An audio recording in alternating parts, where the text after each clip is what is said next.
खुदा यीशु मसीह के बाबरकत और जलाली नाम में आप सब की खिदमत में सलाम पेश करते हैं। मेरा नाम तारिक परवेज़ है और मैं कराची पाकिस्तान का सीनियर फादर साहब हूँ और हमारे चर्च कराची पाकिस्तान की ये ख्वाहिश है और हम दुआ करते हैं कि खुदावंद आपको बरकत दे, ईमान में मजबूत करे, आपको रूहानी तौर पर ताज़ा रखे और बड़ी कसरत से आपको अपने जलाल के लिए और अपनी बादशाही की तरक्की के लिए इस्तेमाल करे। आज हम जो है वो आपके लिए एक ख़ुसूसी पैगाम पेश कर रहे हैं जिसका नाम है 7 स्लीपी कलमात की इबादत। 7 स्लीपी कलमात, the last 7 word of Jesus Christ on the cross, और इसको गुड फ्राइडे की इबादत भी कहते हैं। ये यीशु मसीह के सलीब पर दिए जाने से पहले आखिरी 7 कलमात जो उसने सलीब पर अपनी जान देने से पहले जो है वो कहे हैं, वो हम यहाँ पे आपके लिए बयान करेंगे। मेरे चीज़ों, आप इसको समझने की कोशिश करें कि ये जुमे के दिन 12 बजे से लेकर 3 बजे तक 3 घंटे की लंबी इबादत होती है। तो हम आपको 3 घंटे यहाँ पे नहीं दे सकते, लेकिन थोड़ा आपकी मदद करेंगे ताकि आप इसको समझें कि हकीकी तौर पे ये 7 स्लीबी कलमात की इबादत होती क्या है। और यहाँ पर ये है कि यीशु मसीह को जो है वो हमारे गुनाहों की खातिर सलीब दिया गया, सलीब पर वो रहे, सलीब पर उन्होंने जान दी, वो दफन हुए और तीसरे दिन मुर्दों में से जी उठे। ये हमारा ईमान है। और उस पे गुड फ्राइडे के दिन बहुत सारे लोग इबादत करते हैं। तो यीशु मसीह ने यहाँ पर हमें मौका दिया है कि उसके दुखों पर गौर किया जाए। दुखों की ये हालत थी कि जब वो गतसेमनी बाग में दुआ कर रहे हैं तो उनका पसीना खून की बूंदें बनकर गिरता है और उनको परेशानी है, बेचैनी है।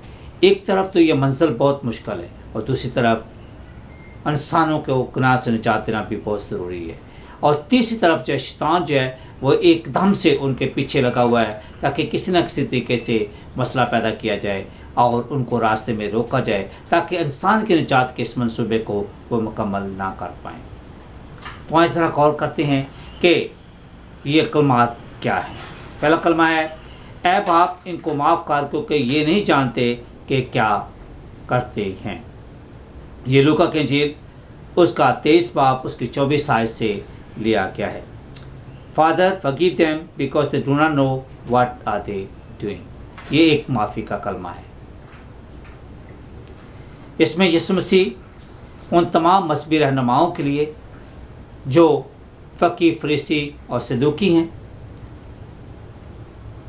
और उनके लिए दुआ करते हैं कि खुदावंद इन पर रहम कर और इनको माफ़ कर क्योंकि ये नहीं जानते कि क्या कर रहे हैं। अपने शागिर्दों के लिए जो उसको छोड़ गए हैं उनके लिए दुआ करते हैं कि खुदावंद उनको पर भी रहम कर और उनको भी माफ़ कर। और इसके साथ साथ वो 3 चीज़ों के लिए दुआ करते हैं कि खुदावंद मैं इस काम को, इस मंसूबे को पूरा करने के लिए जा रहा हूँ, मैं तेरी मर्ज़ी को पूरा करने के लिए जा रहा हूँ, मुझे ताकत और हिम्मत दे, मेरी रहनुमाई कर ताकि मैं तेरी मर्ज़ी को पूरा कर सकूं, फर्माबरदारी और आज़ी के साथ इन तमाम दुखों और मुश्किलात में से गुज़र सकूं और इंसान को गुनाह से छुड़ाऊं, जिसके बारे में पौलुस रसूल कहता है कि सब ने गुनाह किया और खुदा के जलाल से महरूम रहे। और ये वो गुनाह जो आदम और हवा ने किया और नस्ल दर नस्ल हमारी ज़िंदगी में आ रहा था और हमें बिल्कुल खुदा से जुदा कर रहा था और मौत के मुंह में धकेल रहा था। खुदावंद यीशु मसीह ने उसको यहाँ पर रोका है और उसको ख़त्म किया, उसको शिकस्त दी है।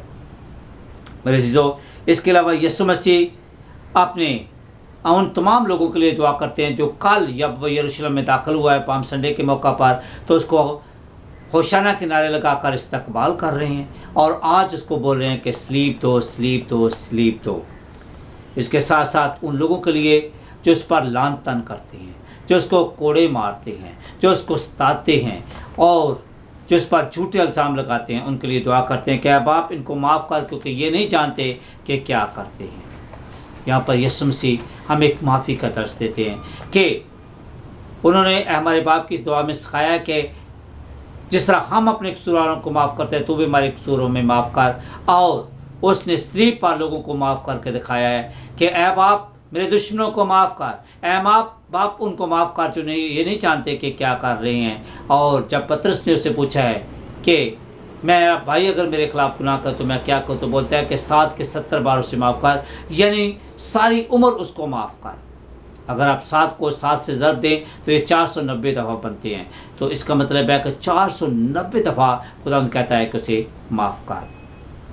तो यीशु मसीह ने जो कुछ कहा है उसकी ज़िंदगी में पाया जाता है, इसलिए वो सच्चे खुदा हैं। दूसरी बात है, दूसरा कलमा है कि यीशु मसीह ने कहा कि तू आज ही मेरे साथ फरदौस में होगा। ये निजात और रहाई का कलमा है। Jesus said to the thief, "Today you will be with me in paradise." यहाँ पे बड़ी गहराई की बात है जो यीशु मसीह ने, हम देखते हैं कि यीशु मसीह के एक दाएं और एक बाएं 2 डाकू जो हैं वो मसलूब किया गए हैं। एक तरफ का कहता है कि इसने हमारे साथ ऐसा किया है तो तब है, अगर ये कहता है कि मैं खुदा हूँ, मैं बड़े बड़े मोजज़ात करता हूँ, लोग मेरे पीछे आते हैं, तो अब क्या है कि खुद भी बच और हमें भी बचा। अपनी ताकत दिखा, अपना जलवा दिखा, अपना जलाल ज़ाहिर कर। लेकिन अगर वो वहाँ पे ये करता है कि मैं खुदा हूँ, मेरे पास ये ताकत है, अगरचे उसके पास ताकत है लेकिन वो ऐसा नहीं करता। अगरचे वो खुदा है लेकिन वो इंसान को निजात देने के लिए इंसान बन गया। तो अगर वो सलीब से नीचे उतर आता है, वो उसके पास ताकत है, वो दुश्मनों को ऐसे बिल्कुल ख़त्म कर सकता है, लेकिन उसने ऐसा नहीं किया क्योंकि वो खुदा के मंसूबे को जो उसको सौंपा गया था कि इंसान की निजात के काम को मुकम्मल करना है, उसने वो किया है। अगर वो ऐसा करता तो शैतान जो है फिर जीत जाता, लेकिन उसने शैतान को शिकस्त दिया है, मौत को शिकस्त दिया है, गुनाह को शिकस्त दिया है, दुनिया को शिकस्त दिया है, और वह सलीब पर मसलूब होकर उसने हमें हमेशा के लिए खुदा से मिला दिया है और निजात के रास्ते को हमवार कर दिया है। दूसरी तरफ का डाकू कहता है कि हम तो अपने गुनाह की सज़ा पा रहे हैं, लेकिन ये तो बिल्कुल बेकसूर है। वो इकरार करता है कि हम गुनाहगार हैं और बोलता है यीशु मसीह जब तो अपनी बादशाही में जाए, आसमान के बादशाही में जाए, तो हमें भी याद करना, मुझे भी याद करना। और यीशु मसीह के पास देखिए इतनी ताकत है कि उसने बोला तो आज ही मेरे साथ फरदौस में होगा। जो लोग ये क्वेश्चन करते हैं कि वो सिर्फ यीशु मसीह एक नबी है, ये उससे बढ़कर है। वो खुदा का बेटा है, वो खुद खुदा है, क्योंकि खुदा बाप, खुदा बेटे और खुदा रूह कुद्दूस, ये पाक तस्लीस के 3 अहम रुकन है। और यीशु मसीह यहाँ पे ज़ाहिर करता है कि वो खुदा है। उसके पास गुनाह माफ़ करने का इख्तियार है, उसके पास जन्नत के दरवाज़ों को खोलने का और बंद करने का इख्तियार है, और उसके पास आलम अरवाह की कुंजियाँ हैं। मेरे अज़ीज़ों, बहुत सारे सवाल आपके ज़हन में उठते होंगे, लेकिन एक ये भी है कि कैसे ऐसे मुमकिन है। ऐसा खुदावंद के नज़दीक सब कुछ मुमकिन है, क्योंकि वह ऐसा खुदा है जो सब कुछ करने की सलाहियत रखता है। अब यीशु मसीह खोए हुओं को ढूंढ रही है ताकि उनको निजात दे। वो आपके दिल के दरवाजे पर दस्तक दे रहे हैं कि आप उसके लिए खोलिए। ज़रूरत इस बात की है कि आप समझें, आप देखें कि खुदावंद आपके पास चल कर आया है, आपके दिल के दरवाजे पर दस्तक दे रहा है, बोलता है आप खोलें, मैं आपको गुनाहों की माफ़ी, हमेशा की ज़िंदगी का तोहफ़ा दूंगा। लेकिन क्या आप रिसीव करना चाहते हैं? वो किसी के हलाक नहीं चाहता, बल्कि चाहता है कि सबकी तौबा तक नौबत पहुँचे। मगर क्या हम निजात पाना चाहते हैं? अगर निजात पाना चाहते हैं तो यीशु मसीह आपका इंतज़ार कर रहा है। तीसरा कलमा है, मरियम से कहा ये तेरा बेटा है, यूहन्ना से कहा ये तेरी माँ है। ये यूहन्ना के इंजील उसका 19 बाब 26 से लेकर 27 आयत तक पाया जाता है। Dear womens, this is your son. And John the disciple, John से कहा दिस इज योर मदर, और उसने उसको रिसीव किया। मेरे शिशो, ये मोहब्बत का और ज़िम्मेदारी का कलमा है। जब यीशु मसीह को सलीब पर दिया जाता है तो उसके जहन में बहुत सारे चीज़ें आती हैं, और जिस जगह पे उसको सलीब दिया जाता है उसका नाम गुलगुता है। गुलगुता मतलब खोपड़ी की जगह। ये सड़क के बिल्कुल किनारे थे और ये यरूशलेम से 3 किलोमीटर के फासले पर था और लोगों को इसलिए सड़क के किनारे पर सलीब दी जाती थी ताकि लोगों के लिए एक नमूना बने कि ऐसा काम उन्होंने नहीं करा। ये इबरतनाक सजा थी। और यहाँ पर हम देखते हैं कि जब ऐसी सूरत हाल में यीशु मसीह अपनी अम्मी से कहता है कि ये तेरा बेटा है और यूहन्ना से कहता है कि ये तेरी माँ है, तो यहाँ पे आप देखिए कि माँ के दिल पर क्या बीत रही होगी। उसके दिल में बहुत सारी ख्वाहिशात हैं। उसके अपने बेटे के लिए बहुत सारे ख्वाब जो है वो देखे हुए हैं कि मेरा बेटा ये करेगा, मेरा बेटा बड़ा बन के ये करेगा। लेकिन अब यहाँ पे वो अपने बेटे को जो बेकसूर है उसको सलीब पर लटकाए हुए मरते हुए देख रही है। उसकी आंखों में आंसू हैं, उसका दिल जो है वो चकनाचूर है और वो गम से नडाल हो गई है। ज़रा गौर करें, हम भी यीशु मसीह और कलाम की खातिर कितना दुख उठाते हैं। लूका की इंजील में कहता है कि जो इंजील की खातिर अपनी जान को खोएगा वो पाएगा। और अगर तूने सारी दुनिया को हासिल किया तो क्या किया अगर अपनी रूह का, अपनी जान का नुकसान किया। तो ज़रूरत इस बात की है कि हम अपनी रूह को, अपनी जान को और यीशु मसीह के मरने के मकसद को पूरा कर सकते हैं अगर हम गुनाह से तौबा करें, अगर हम यीशु मसीह को अपना निजात कबूल करें। बोलता है तुम मुझे खुदावंद कहते हो लेकिन मेरे कहने पर अमल नहीं। ज़रूरत इस बात की है उसके कहने पर अमल किया जाए। बोलता है तभी तुम मेरे शागिर्द ठहरोगे अगर तुम मेरे कहने पर अमल करोगे। अमल से ज़िंदगी बनती है, जन्नत भी जहन्नम भी। ये खाकी अपनी फितरत में ना नूरी है ना नारी। मेरे अज़ीज़ों, यहाँ पे आपको इस बात को सोचने की ज़रूरत है कि आप अपनी ज़िम्मेदारी को, जो खुदा ने बोला है कि बस तुम सबको मुँह में जाकर इंजील की मनाती करो, उससे बोला है कि निजात पाने का वक़्त है, दरिया बह रहा है लेकिन आपको वहाँ से आगे बढ़ के पानी पीना है। रूह और दुल्हन कहती है कि आ, यानी खुदा का कलाम, खुदा का पाक रूह और कलीसिया आपको मिलकर दावत दे रहे हैं, कह रहे हैं कि आओ, दरवाज़ा खुला है, दरिया बह रहा है, यहाँ से आप अपने गुनाहों की माफ़ी और अपनी ज़िंदगी का तोहफ़ा हासिल कर सकते हैं। मेरे अज़ीज़ों, आप ज़रूरत इस बात की कि हमें भी अपने कमज़ोर, यतीम बहन भाइयों के साथ मिलकर अपनी ज़िम्मेदारी को पूरा करना है। जो बीमार हैं, जो ज़रूरतमंद हैं, जो बेवा हैं, जो यतीम हैं और जो तरह तरह की मुश्किलात का शिकार हैं, अगर खुदा ने हमें बरकत दी है तो हम भी उनकी आगे बढ़कर मदद करें ताकि वो इस मुसीबत की घड़ी में मुसीबत पर गालिब पा सकें, इससे रहाई हासिल कर सकें और एक पुरसकून ज़िंदगी बसर करके खुदा का शुक्रिया अदा करें। चौथा कलमा है, ऐ मेरे खुदा तूने मुझे क्यों छोड़ दिया। My God why have you forsaken me. आप इस चीज़ पर गौर करें कि ये कलमा जो है वो एहसास तन्हाई का कलमा है, यानी अकेलेपन, तन्हा रह के। पहली बात यह है कि वो बोलता है कि मैं और खुदा एक हूँ। बोलता है कि पाक तस्वीर से खुदा बाप, खुदा बेटे, खुदा रूह कुदस हम इकट्ठे रहते हैं। दोस्तों बनाते हैं, यार तो बनाते हैं ताकि दुख के वक्त उनका साथ दिया जाए, लेकिन अगर यहाँ पे उनका साथ छूट गया है तो फिर बहुत मुश्किलात पैदा हो गई हैं। लेकिन यहाँ पे सोचने की बात यह है कि खुदा ने ऐसा क्यों किया, क्योंकि जब हम देखते हैं कि यूनानी में जब इस बाइबल को लिखा गया है तो यूनान में, जो आम तौर पे यूनानी ज़बान में लिखा गया है, तो वहाँ पे रोमी हुकूमत में ऐसा होता था कि जब कोई भी इंसान जो है ऐसा काम करता है तो उसको बहुत सारी मुश्किलात का सामना करना पड़ता है। और यहाँ पे यीशु मसीह को हम देखते हैं कि वो दुख की घड़ी में कोड़ों से उसका जिस्म जो है दर्द, उसका जिस्म के हर हिस्से में दर्द हो रहा है, वो उसको बहुत सारी मुश्किलात का सामना है। लोगों के चेहरों पर जो है निगाह करता है तो लोग उसको बिल्कुल ताने देते हैं और उसको जो है तरह तरह के ठट्ठों में उड़ाते हैं। लेकिन यहाँ पे जब वो मुश्किल में है, दुख में है, मुसीबत में है, तो खुदा उसको छोड़ के आए। क्यों?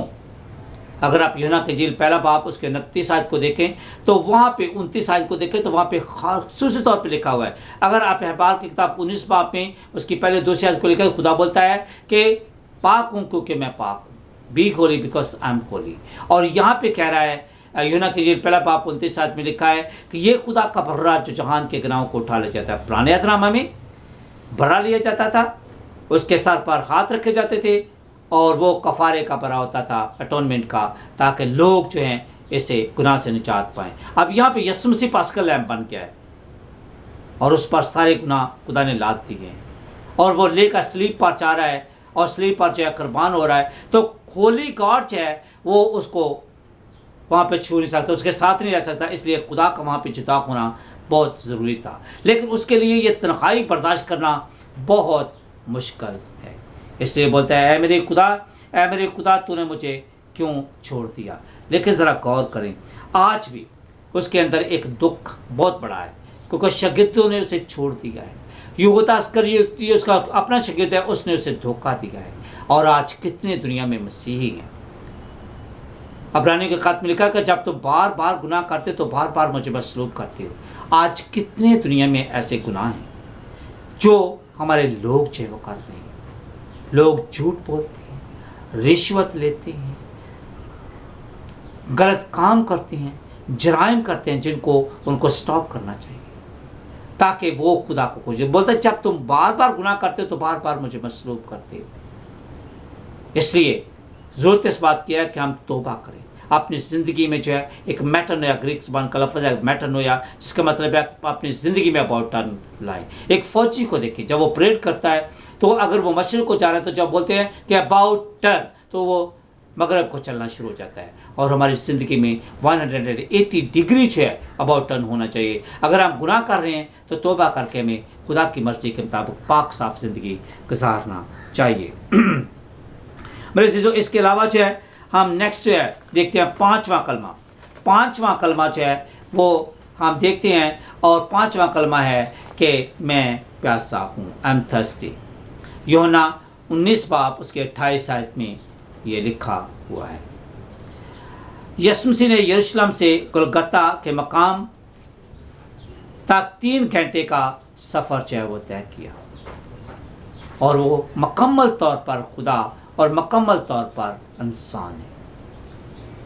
अब ज़रा गौर करें कि 4 चीज़ें हुई हैं। कोड़ों की मार से, कांटों का ताज उसके सर पर अपनाया गया है, हाथों और पाँव में कील ठोके गए हैं और वह भूख और प्यास से बिल्कुल नढाल है। और बहुत सारे स्कॉलर का और बहुत सारे थियोलॉजियन का और बहुत सारे ऐसे खुदा के लोगों का, खादमों का, और मेरा भी ये ख्याल है कि इंसान के जिस्म से बहुत सारा खून जो है वो बह जाता है, पानी की कमी हो जाती है और इसलिए वो भूख और प्यास की वजह से एक बड़ी दर्दनाक, आहिस्ता आहिस्ता और अलमनाक मौत जो है वो मर जाता है। अब ये प्यास जो है वो तो जिस्मानी प्यास है, लेकिन यीशु मसीह को रूहों की प्यास है। वो बोलता है वो प्यास जिस्मानी और रूहानी भी है। उस दौर में बहुत सारे लोग गुनाह के दलदल में फंसे हुए थे और वो ज़िंदगी और मौत की कश्मकश में थे। और आज भी बहुत सारे लोग खुदा की निस्बत गुनाह को चुनते हैं, गलत कामों को चुनते हैं, जराइम चीज़ों को चुनते हैं। और खुदा चाहता है कि आप जराइम को बंद करके एक पाक साफ ज़िंदगी बसर करें, खुदा की मर्ज़ी के मुताबिक चलें।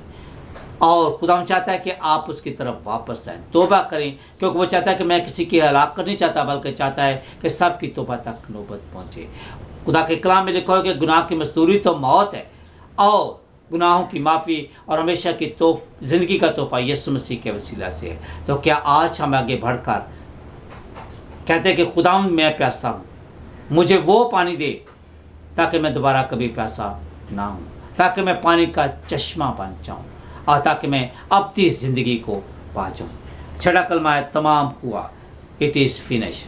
मेरे जो यीशु मसीह ने अपनी जान सलीब पर दी और अपनी तमाम काम को, निजात के मंसूबे को जिसको सौंपा गया था, वो उसने पूरा किया। रोमी हुकूमत के दौर में ऐसा होता था कि जब कोई भी बंदा जो है काम करता है किसी के ताकिस्तान में या किसी जगह पे काम करता है, तो काम करने के बाद जो है वो अपने मालिक को ये रिपोर्ट देता है कि तमाम हुआ, मैंने ख़त्म कर लिया। इसके लिए एक लफ्ज़ इस्तेमाल किया गया है, तीतालस्ताई। इसका मतलब है कि तमाम काम मैंने ख़त्म कर लिया है। अब तमाम हो गया, काम ख़त्म हो गया और मंसूबा मुकम्मल हो गया है। ये उस दौर के नौकर जो है वो देते, और यीशु मसीह ने खुदा बाप को ये बताया है कि उसने जो काम जो तूने मुझे मंसूबा सौंपा था मैंने वो ख़त्म कर दिया है। निजात का काम मुकम्मल हो गया है। मैंने खुदा और इंसान को मिला दिया है। हैकल के अंदर जो दीवार थी, जो पर्दा था, वो ख़त्म। इंसान जो खुदा से दूर था उसको एक कर दिया है। अब इंसान के लिए निजात पाना जो है वो मुमकिन नहीं था। आपको पता है कि पुराने अहदनामे में ऐसा होता था कि अहद का संदूक जब जाता था और जो कोई भी अहद के संदूक को हाथ लगाता था वो मर जाता। लेकिन आज हम यीशु मसीह की बदौलत खुदा बाप को न सिर्फ खुदा बल्कि उसको बाप कहकर पुकार सकते हैं और उसकी हुजूरी में बिला रोक टोक आकर उसके सामने अपने गुनाहों का इकरार करके निजात पा सकते हैं, ज़िंदगी का तोहफ़ा पा सकते हैं। और आखिरी कलमा है कि 7वां कलमा, ऐ बाप मैं अपनी रूह तेरे हाथों में सौंपता हूँ। Father I commit my spirit into your hand.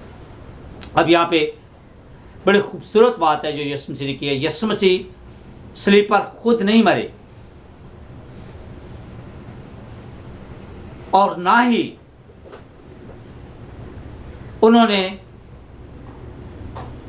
ऐसा किया है, बल्कि ज़रा थोड़ा सा गौर कर, मैं आपको टेक्निकल पॉइंट दे रहा हूँ यहाँ पे। यीशु मसीह को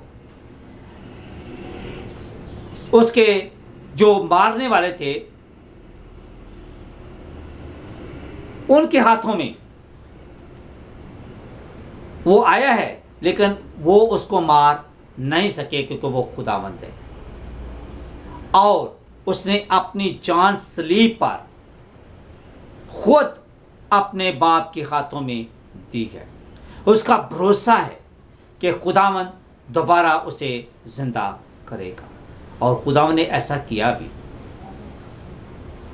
खुदावंद ने ऐसा किया भी कि मेरा यहाँ पे पॉइंट कहने का ये है कि यीशु मसीह ने मरने से पहले अपनी रूह अपने हाथों में अपनी मर्जी से सौंपी है, और वो भी अपने बाप को।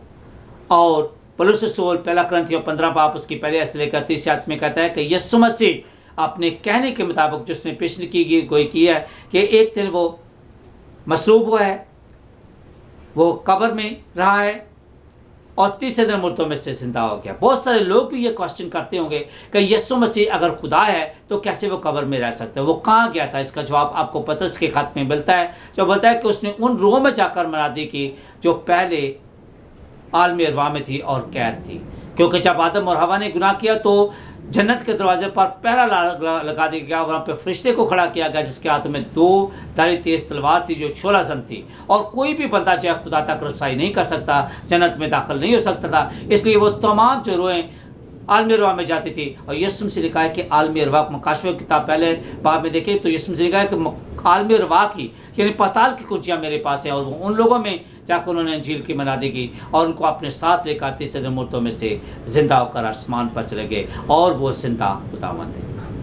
आज हम इस चीज़ पर गौर करते हैं कि अगर गुड फ्राइडे के दिन हमने रोज़ा रखा हुआ, दुआ में ठहरे हुए हैं, खुदा यीशु मसीह के दुखों पे गौर करते हैं और यीशु मसीह को खुश करने के आपके लिए अपने गुनाहों से तौबा करते हैं और यीशु मसीह को निजात देता कबूल करते हैं, तो खुदावंद ना सिर्फ खुद बल्कि बहुत सारे फरिश्ते भी जो है आसमान पर जश्न मना रहे हैं, और ईस्टर की खुशी में आप अच्छे तरीके से शामिल हो सकते हैं। मेरी दुआ है कि खुदावंद आज के कलाम के वसीला से आपको बरकत दे, आपको ईमान में मजबूत करे और कसरत से आपको अपने जलाल के लिए और अपनी बादशाही की तरक्की के लिए इस्तेमाल करें। आमीन।